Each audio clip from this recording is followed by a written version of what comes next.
नवीन 5 बसचे आमदार आशुतोष काळे यांच्या हस्ते लोकार्पण। कोपरगाव बस स्थानकाच्या आवारात अनेक ठिकाणी काँक्रिटीकरण उखडले जाऊन खड्डे पडले आहे। त्यामुळे प्रवाशांना अनेक अडचणींचा सामना करावा लागत आहे। प्रवाशांची ही अडचण दूर करण्यासाठी कोपरगाव बस स्थानकाच्या आगारात नव्याने सिमेंट काँक्रिटीकरण करण्यासाठी निधी मिळावा यासाठी प्रस्ताव दाखल केला आहे। लवकरात लवकर निधी मिळावा यासाठी राज्याचे उपमुख्यमंत्री तथा अर्थमंत्री अजितदादा पवार यांच्याकडे पाठपुरावा सुरू असून निधी उपलब्ध होताच संपूर्ण बस स्थानकात नव्याने सिमेंट काँक्रिटीकरण करण्यात येईल अशी माहिती आमदार आशुतोष काळे यांनी दिली आहे।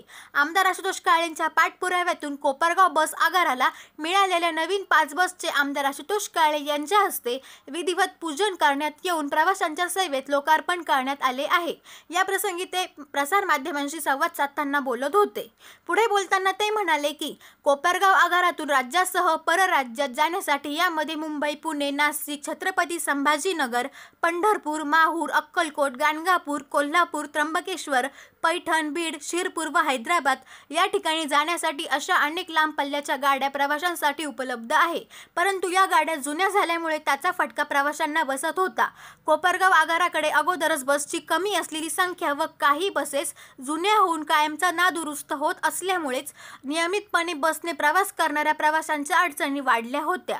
त्यामुळे नवीन बस मिळाव्या यासाठी परिवहन खात्याकडे नियमितपणे पाठपुरावा सुरू होता।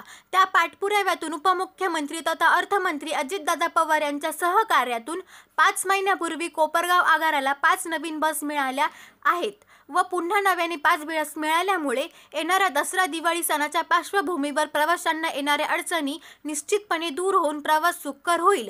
यापुढील काळात अजून बस कशा मिळवता येतील यासाठी पाठपुरावा सुरूच राहील। त्यामुळे बसने मोठ्या प्रमाणात प्रवास करणाऱ्या महिला, भगिनी, विद्यार्थी, ज्येष्ठ नागरिक यांच्या अडचणी कायमच्या दूर होतील असा विश्वास आमदार आशुतोष काळे यांनी व्यक्त केला। यावेळी कोपरगाव बस स्थानकालगत सुरू असलेल्या व्यापारी संकुल व बस चार्जिंग स्टेशनच्या कामाची त्यांनी पाहणी करून लवकरात लवकर काम पूर्ण करावे अशा सूचना दिल्या। कोपरगाव आगाराला पुन्हा नवीन 5 बस दिल्याबद्दल आमदार आशुतोष काळे यांनी राज्याचे मुख्यमंत्री देवेंद्रजी फडणवीस, उपमुख्यमंत्री तथा अर्थमंत्री अजितदादा पवार, उपमुख्यमंत्री एकनाथजी शिंदे, परिवहन मंत्री नामदार प्रताप सरनाईक यांचे कोपरगाव मतदारसंघातील जनतेच्या वतीने व प्रवाशांच्या वतीने आभार मानले। या प्रसंगी आगार प्रमुख अमोल बनकर, ज्येष्ठ नेते पद्माकांजी कुदळे यांच्यासह राष्ट्रवादी काँग्रेस पक्षाचे माजी नगरसेवक व पदाधिकारी मोठ्या संख्येने उपस्थित होते। दादा तुम आगे बढ़ो, हम तुम्हारे साथ हैं।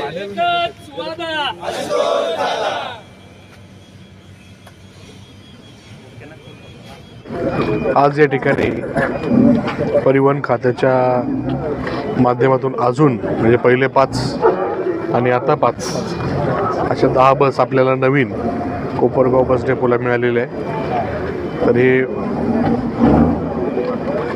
डेपोची जी काय अडचण आहे ती काही अंशी या निमित्ताने कमी होणार आहे। बऱ्याच बसेस जुन्या झालेल्या आहे आणि म्हणून आपण दिवाळीच्या अगोदर मागणी केलेली होती आणि दिवाळीनंतर टप्प्याटप्प्याने या बसेस येणार होत्या।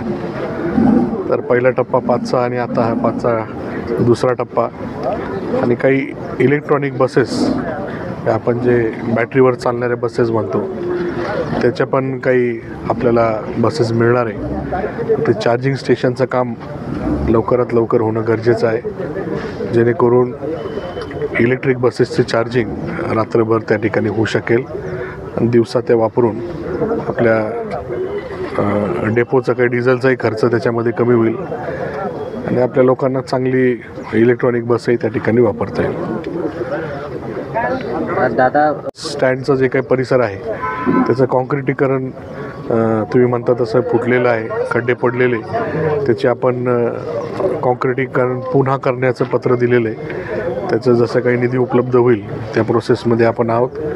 तर ते निधी उपलब्ध झाल्यानंतर त्याचं पण काम आपल्याला पुन्हा एकदा करायचं आहे आणि यावेळेस करताना चांगल्या क्वालिटीचं झालं पाहिजे याच्यासाठी आपण लक्ष देऊन ते काम करून घेऊ आणि कंपाऊंडचंही कामाचा प्रस्ताव आपण दिलेला आहे ते कंपाऊंडची हाईट आता कमी पडणार आहे, कारण जे काही आता इथं कॉन्क्रिटीकरण होतं आहे त्याचा टॉप आणि कंपाऊंडचा टॉप त्याच्यामध्ये फार काही अंतर राहणार नाही किंवा काही ठिकाणी कंपाऊंडच्या वरती तो टॉप जाणार आहे, म्हणून कंपाऊंडही पुन्हा एकदा करावं लागणार आहे.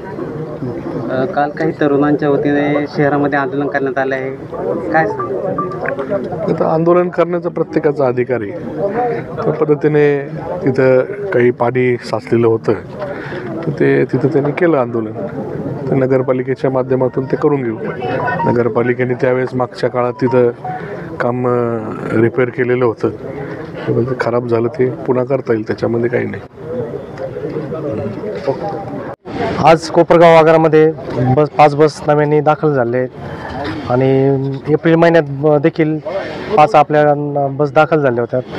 म्हणजे एकंदरीत आपल्याकडे 10 नवीन बस दाखल झाले. निश्चितच आम्ही आशुदादा काळे साहेबांचे आम्ही आभारी आहोत. सद्यस्थितीत 74 बस आहे, ज्या काही आपल्या 4 गाड्या जे 15 वर्ष झालेले होते त्यांची 4 बस आपण चालू महिन्यामध्ये त्या स्क्रॅपसाठी पाठवून दिले आहेत. सद्यस्थितीत आपल्या ज्या बस आहे त्या सुस्थितीत आहे. जी बस नादुरुस्त असेल तिचं आपण काम करून घेतोय, काम केल्यानंतरच ती मार्गस्थ करतोय.